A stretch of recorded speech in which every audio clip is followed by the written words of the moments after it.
மொத்தம் கேஸ் ஆகுது, மொத்தம் கேஸும் ஃபேல் ஆகுது.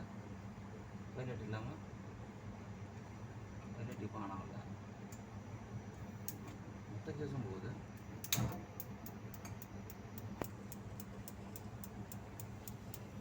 மெயின் ஃப்ளேம் ஆன் ஆகுது.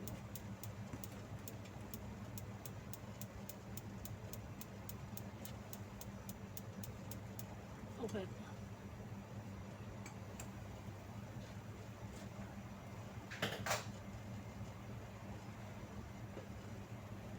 இது டெம்பரேச்சர்.